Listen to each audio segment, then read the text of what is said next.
குமரனுக்கு நிவின் மூலமா காவேரி கர்ப்பமா இருக்கிற விஷயம் வந்து தெரிய வருது. உடனே குமரன் இனிமேலும் விஜய் காவேரியும் பிரிஞ்சிருக்க வேண்டிய அவசியமே இல்ல. இப்பவே நான் போய் அத்தை கிட்ட பேசுறேன் அப்படின்னு சொல்லிட்டு குமரன் வேகமா வீட்டுக்கு வர்றாங்க. வீட்டுக்கு வந்துட்டு அத்தை உங்ககிட்ட ஒரு முக்கியமான விஷயம் சொல்லணும் அப்படின்னு சொல்றாங்க. என்ன தம்பி பேசணும்? என்ன விஷயம் அப்படின்னு சொல்லிட்டு சாரதா கேட்கும்போது, அத்தை விஜயும் காவேரி பத்தின விஷயம் தான் அப்படி சொல்றாங்க. அவங்கள பத்தி பேசுறதுக்கு ஒண்ணுமே இல்லையே அப்படின்னு சொல்லிட்டு சொல்லிக்கிட்டு இருக்காங்க சாரதா. இது கேட்டு இன்னும் இல்ல அத்தை, அதாவது காவேரி கர்ப்பமா இருக்கிறா அத்தை அப்படின்னு சொல்லிட்டு சொல்றாங்க. என்ன தம்பி சொல்றாங்க?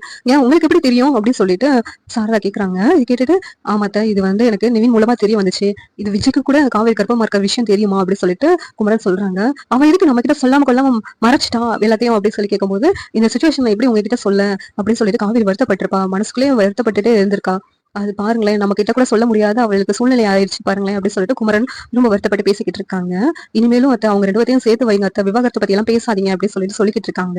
உடனே சாரதா அழுதுகிட்டேவும் என் பொண்ணு என்கிட்ட சொல்ல முடியாத அளவுக்கு அவளுக்கு இவ்வளவு பிரச்சனை இருக்குது அப்படின்னு சொல்லிட்டு ஃபீல் பண்ணிக்கிட்டு இருக்காங்க. நான் இப்பவே அந்த பையனுக்கு கால் பண்ணி பேசுறேன் அப்படின்னு சொல்லிட்டு சாரதா விஜய்க்கு கால் பண்றாங்க. உடனே அத்தை இதுக்கு கால் பண்றாங்கன்னு விஜய் போன் அட்டன் பண்றாங்க. சாரதா தம்பி இவ்வளவு பெரிய விஷயத்த ஏன் என்கிட்ட வந்து மறைச்சிங்க அப்படின்னு சொல்லிட்டு கேக்குறாங்க.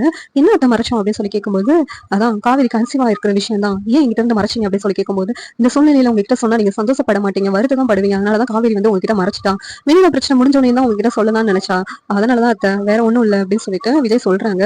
சரி உங்க பொண்டாட்டியை நீங்களே கூப்பிட்டு போயிடுங்க அப்படின்னு சொல்லிட்டு சாரதா வந்து விஜய் கிட்ட சொல்றாங்க. இதை கேட்டு விஜய் ரொம்ப சந்தோஷப்படுறாங்க.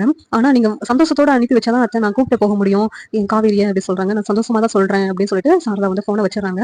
உடனே விஜயும் வீட்டுக்கு வந்து காவேரி வீட்டுக்கு கூப்பிட்டு போறாங்க. இந்த சீன் எப்படி நல்லா இருக்கும் நீங்க நினைக்கிறீங்கன்னு கமெண்ட் பண்ணுங்க. இந்த வீடியோ பிடிச்சிருந்தா லைக் பண்ணுங்க, ஷேர் பண்ணுங்க, சப்ஸ்கிரைப் பண்ணுங்க. தேங்க்யூ.